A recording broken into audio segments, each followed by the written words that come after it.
Fala pessoal! Em agosto desse ano, o mundo ficou horrorizado com as cenas de pessoas desesperadas tentando fugir do Afeganistão, após a capital Cabul ser tomada pelo Talibã. Em meio a todo esse duradouro caos que aquela região vive, muitas vezes nós nos perguntamos quais os motivos de existirem tantos conflitos no Afeganistão. Bom, a resposta para isso não é nada simples, mas hoje nós vamos tentar explicar aqui um pouco sobre toda essa confusão que o país vive nos últimos anos. Deixa o teu like aí embaixo para não esquecer, beleza? Antes de tudo, é importante nós sabermos um pouco mais sobre a ascensão dos grupos extremistas que hoje comandam o Afeganistão. Para isso, precisaremos voltar alguns anos no tempo, até o período da Guerra Fria. Por volta de 1975, a União Soviética já controlava um vasto território que ia desde a Rússia, parte do leste europeu, até a Ásia Central. Os planos dos soviéticos eram grandiosos e, assim como sua ambição, seu território também deveria continuar a expandir. Eles iniciam então, em 1979, uma ofensiva para controlar o Afeganistão. Apesar de parecer o caminho mais óbvio para aumentar o seu território, a União Soviética tinha algo maior em mente. A conquista do Afeganistão era um passo importante para colocar o gigante vermelho cada vez mais próximo do Oceano Índico, abrindo diversas possibilidades a eles e também acesso a novas rotas comerciais. Como devemos imaginar, tomar o controle sobre um país na maioria das vezes não é uma tarefa fácil, e infelizmente para a União Soviética, o Afeganistão não seria uma exceção. Lá, eles encontraram grande resistência de tribos locais, que ficaram conhecidas como Mujahidins. Existia também outro jogador no contexto da Guerra Fria que não poderia deixar em aberto a possibilidade dos soviéticos tomarem aquela região, que eram os Estados Unidos. Sabe aquele ditado que diz que o inimigo do meu inimigo é meu amigo? Pois bem, os americanos resolveram fornecer apoio bélico e financeiro àqueles guerrilheiros afegãos que lutavam contra a invasão soviética. Um detalhe, dentre vários líderes dessas tribos que estavam lutando contra o Exército Vermelho, existia um que mais tarde se tornaria o inimigo número 1 dos americanos, Bin Laden. Desse fato, inclusive, vem um pensamento de alguns acreditarem que os Estados Unidos ajudaram a criar a Al-Qaeda. Bom, indiretamente isso pode ser até verdade, mas também temos que nos lembrar que o inimigo naquela época era outro. Enfim, essa é uma questão bem complexa, então vamos seguir em frente. Mas você pode deixar a sua opinião sobre esse assunto aí nos comentários.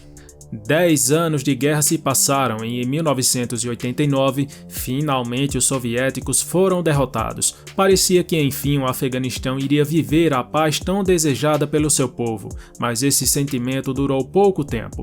Como já citamos, a população do Afeganistão é formada por diversas etnias diferentes com seus próprios líderes, Hazaras, Tajiks, Uzbeks, Pashtuns, enfim. Toda essa galera estava unida apenas para enfrentar um inimigo em comum, que no caso eram os soviéticos, mas com o fim da guerra e um povo tão fragmentado, não demorou muito para o Afeganistão entrar novamente em conflito, só que dessa vez entre eles próprios. Agora, muito bem armados com os equipamentos destinados a combater a União Soviética, as diferentes tribos no Afeganistão travam após 1989 uma sangrenta guerra civil. Nesse período, um grupo de fervorosos estudantes do Islã, violentos, com ideais bem radicais e majoritariamente de etnia pashtun, começou a conquistar cada vez mais apoiadores. Nascia oficialmente ali o Talibã. Anos se passaram e em 1996 o grupo consegue tomar o poder e controlar todo o país. Os talibãs impuseram sobre o Afeganistão uma ideologia fundamentalista e religiosamente deturpada, principalmente contra as mulheres, que foram, por exemplo, proibidas de trabalhar, obrigadas a cobrir todo o corpo dos pés à cabeça com uma roupa chamada de burca. A punição não só para as mulheres, como também homens que desobedeciam às leis do Talibã, geralmente é em volta de muita brutalidade, mutilando e muitas vezes matando quem se opõe a elas. Graças ao Talibã, o Afeganistão se tornou um lar para grupos extremistas. Grupos como a Al-Qaeda de Osama Bin Laden, por exemplo, encontravam no país o apoio necessário para organizar atentados terroristas mundo afora. Em 1998, por exemplo, a Al-Qaeda executa 2 terríveis ataques a embaixadas dos Estados Unidos no Quênia e na Tanzânia, matando centenas de pessoas. Anos se passaram e em 2001 foi alcançado o ápice do terror. O atentado às Torres Gêmeas em 11 de setembro daquele ano chocou o mundo, deixando cerca de 3.000 vítimas fatais e milhares de americanos feridos.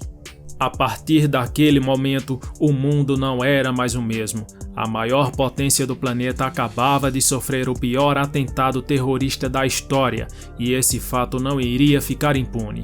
Após investigações, os americanos descobriram que o responsável pelo atentado era um velho conhecido deles, o líder da Al-Qaeda, Osama Bin Laden, e que ele não só estava no Afeganistão, como também planejou todo o ataque do 11 de setembro lá daquele país. Sabendo disso, os americanos exigiram que o Talibã entregasse Bin Laden para que ele fosse julgado e pagasse por seus crimes, exigência essa que foi prontamente rejeitada.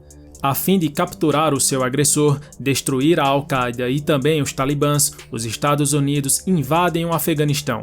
Em novembro de 2001, mais de 1.000 soldados americanos já estavam lutando naquele país.